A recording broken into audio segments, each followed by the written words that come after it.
Yes. Hey now, where was this one? Is this like Trans-Siberian Orchestra? Oh, this is my style of Christmas music. This is very like NFL game It's totally holiday coverage type of music, which is probably why it's in our music library somewhere. It was like the TNF 2017 like intro. Blink 182 cover. I was thinking the other day, like, I can't believe that Fox is still doing Football Robot, too. Like, that has been a thing for so long, Football Robot. And it's Like still the here. mascot? Yeah. I Maybe always people thought are- it was the so big weird. boxy fella? People are attached Yeah. to it maybe now that if they took it away, they'd be mad. They're still doing the drawings, the drawings are. that make you look like a superhero or just weird or way hotter than you actually are. It's like one of the three. Justin Herbert, not a guy who needs to be made any better looking. A fine-looking young man who is going to be going up against Bo Nix and this Broncos team. The Chargers won the first time around, so they could sweep them. They would have the better seed in the AFC. I think that could kind of matter because if you can get the best wild card seed here or even the second best, you might avoid the Bills. Who knows, though? It's a lot of guesswork how it will work out. Even I know how you do all of these like different combinations and you know you go into the lab this time of season. So I kind of rely on that. That is true, and that's why this game is in a weird spot. Sometimes games like this happen where both teams are probably in, but it's a bigger game for the Chargers because they're a game behind. And if they lost it, they would fall to 8-7, and suddenly they would be in a situation where they would not be able to stumble down the stretch with some easier games. Broncos coming off a good one. Like, they just seem like they're a better team now than the Chargers. Well, yeah, haven't they won 4 straight? Because I'm always kind of rooting for the Chargers. But I have to admit the Broncos are just, like, when you're better, and I think about this every game for the Broncos, is their offensive line better than the other team's defensive line? In this game, despite Joey Bosa and Khalil Mack, the answer is yes. Like, the Chargers just haven't been rushing the passer well. And then on the flip side, is their pass rush better than the other team's offensive line? Again, the answer is yes. When the answer to that is yes, almost every week, you win a lot of games. One of the things to that point, is these are both units on either side of the ball that have gotten better and better and better and better as time has passed in Denver. And the Chargers have either stayed the same or have deteriorated in some ways, sometimes due to injury, other times just due to like a lack of completeness or dimension that it exists within that team right now. You know, I've remained really impressed with what Jesse Minter has done with that defense, considering what they entered the season with. But the Broncos are just playing more complete. And that's how I kind of describe the Broncos right now. This is the time of year where you want to be as complete a team as possible in every phase. The defense isn't just solid. They are attacking. The Broncos and the Chargers defense are 2 of the 3 teams that are leading the league right now in limiting points per game. What is the third team? Your favorite? Wait, what? The third team that's the third team that's a 3-way tie in teams that are limiting scoring. For Christmas, I'd like to get Colleen pay attention, Colleen. I don't know. I was trying to tee up the Eagles for you, Colleen. Well, I was Eagles going to say the defense. Eagles, but I wasn't actually Eagles all the way defense. dialed in on Eagles that. defense renaissance. But the difference, though, is that the Broncos are scoring. They lead the league in scoring defense right now. They've accounted for 34 points between interception returns for a touchdown, fumble recoveries for a touchdown, and safeties. And that's the difference. And the Chargers, I think, have scored once on defense this season. I'd have to fact check. I'm sure someone will tell me online at some point after this runs. But that's the difference. Is it's not just the completeness, but they also attack and they're asserting. And on the other side of the ball, I don't feel the Chargers attacking teams very effectively. It's like a banged-up Justin Herbert throwing to a banged-up Lad McConkey, and that is really fun and exciting, but they're not running the ball effectively. Mm-hmm. Meanwhile, the Broncos just seem to keep getting better as time passes, or even if better's not exactly the right word, completeness. You feel this completeness with what they can do. And the Broncos, they had this late bye, which is always helpful. They've won 4 straight. The Chargers have lost 3 of their last 4. And when you think about that game against the Chiefs, how it came down to the very end, Justin Herbert, now he's dealing with this ankle injury on a short week. They need to fix things. They don't have time to fix things. They don't have time to heal. I expect the pass rush to absolutely get after Justin Herbert. He's not going to be as mobile, obviously. And we saw what they were able to do against Anthony Richardson, who is a lot more mobile. And I just think that the Broncos pass rush, they'll have time to get to Herbert because I saw that Patrick Surtain, he was on the estimated practice report, a full participant. So the secondary, I expect them to hold up and give the pass rush even more time. I don't think it's really great for the Chargers. Okay, I don't either, but I'm trying to make the case for it. Now, the offensive line for the Chargers really struggled with the Bucs blitzes last week. The Chargers are actually second in the league in terms of giving up unblocked pressures. So just no one's blocked. There's total confusion where to block the guy. And yet they're right in the middle of the pack in total pressures, which to me is a Justin Herbert stat, which he gets rid of the ball. I do remember this first game.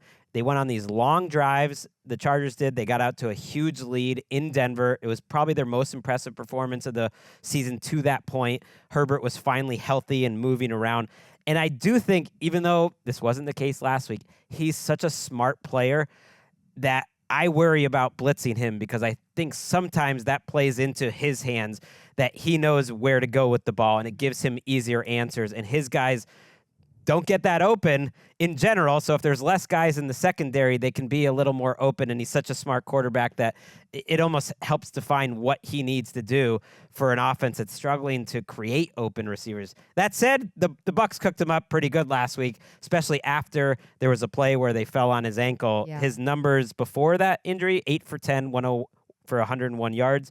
After, he was 13 for 23 for 94 yards and an interception. So Well, they were shut out in the second half. yeah, so it got ugly, and we'll see. Like, I do think, like, you just need Justin Herbert to be the best player in this game by a decent amount, and that's just the Chargers' best hope, that they have him, and the Broncos don't. They have Bo Nix, who struggled the last couple weeks. That's part of the reason I think they're going to try to throw stuff at him and get him not just in a vulnerable position physically for, taking hits or whatever, but in a vulnerable position where they're going to see how well he can move on that leg, which is going to be harder to do as the game goes on, because you can treat it up the way that you do before a game.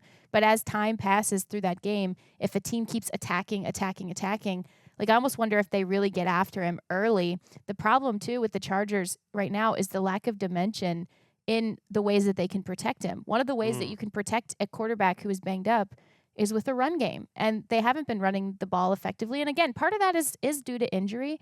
But the other part is they just have not been executing very effectively. And then the most effective and efficient play becomes put the ball in Justin Herbert's hands. They didn't even try to run last week. Yeah, because he's the best player on the team. So put the ball in his hands. And on the one hand, you can understand the logic, but then on the other hand, it opens him up to get killed out there. So they're in a tough spot. The line to walk for an effective game plan when you do have a superstar quarterback, but he is hurt in this way and banged up in this way, is so, so thin in terms of what kind of a plan.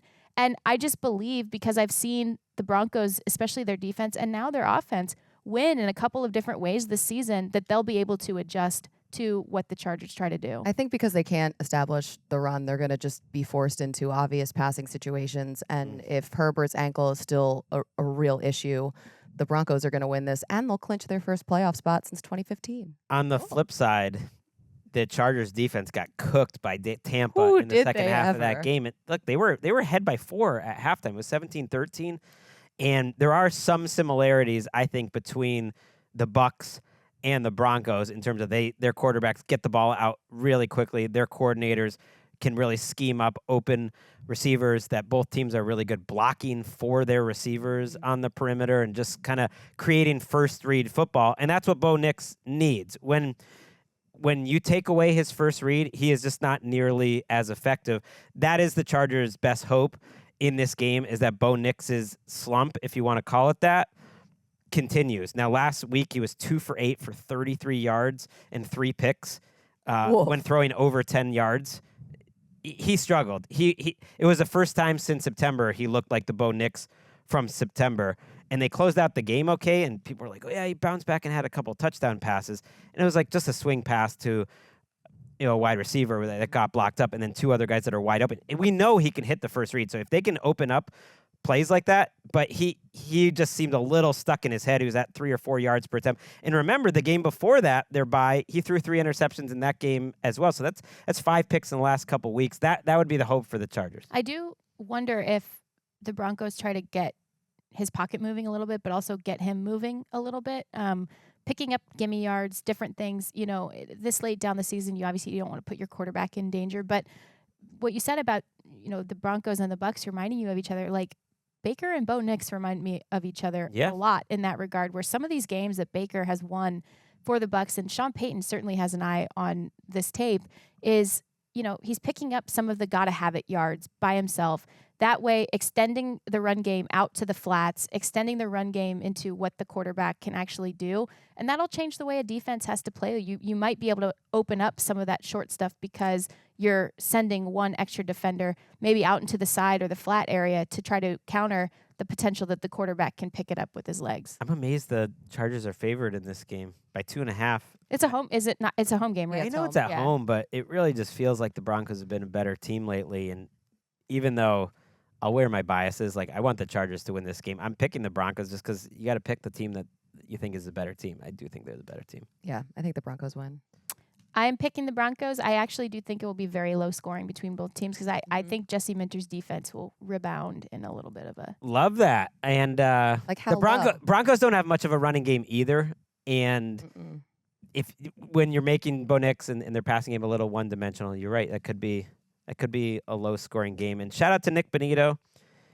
I love watching him play. The Broncos fans are good. pushing like the defensive player of the year stuff, and it is it's a tough ask because the first 5 or 6 weeks of the season, like he had an extremely low pressure rate. Like he was, by the numbers, a below average pass rusher for 5-6 weeks of the season. But awards are funny sometimes. If you do something crazy in this game after having these back-to-back pick sixes and you have 11 sacks, if he ends up leading the league in sacks, like he gets to 15 in sacks, and he has one more like really crazy memorable play, he's going to have a chance. So go out there and be special, Nick Bonito, because you're pretty fun to watch. I know. His ascension since week 7, Next Gen has him the 7th highest pressure rate among, all edge rushers with at least 150 rushes. So it's not exactly like if you start the season hot, it's ascending. It's kind of like, he is kind of, to me, embodies what a lot of this team has done over this year is they've started to ascend, figure things out, and really go from reacting and responding to what teams try to do them to asserting in different ways. And Nick Bonito, I think, embodies a lot of that. He's a microcosm of the team. And there's actually not an obvious defensive player of the year right now. So maybe go a little crazy. That was it. This was fun. This was the last Christmas-themed episode until our next one, which will be on Christmas Eve morning. No, I don't know if that'll be Christmas Eve. I don't have any not. more themed. No, I'm just holiday saying. I can come up with something. Okay, you're not even going to be here. Yeah, but maybe I'll just throw some ideas out. We're just going to do an isolated fan cam on Colleen as she celebrates her family Christmas. Hey, it'll be entertaining, I promise. Maybe Christmas carols. Maybe we can get your brother Tim on the show. Hey, finally give him some pop, right? All right, enough. All right, look, when we're breaking down, the NFL Network's got a triple header with Colleen in the mix. You know football is back. See you Wednesday.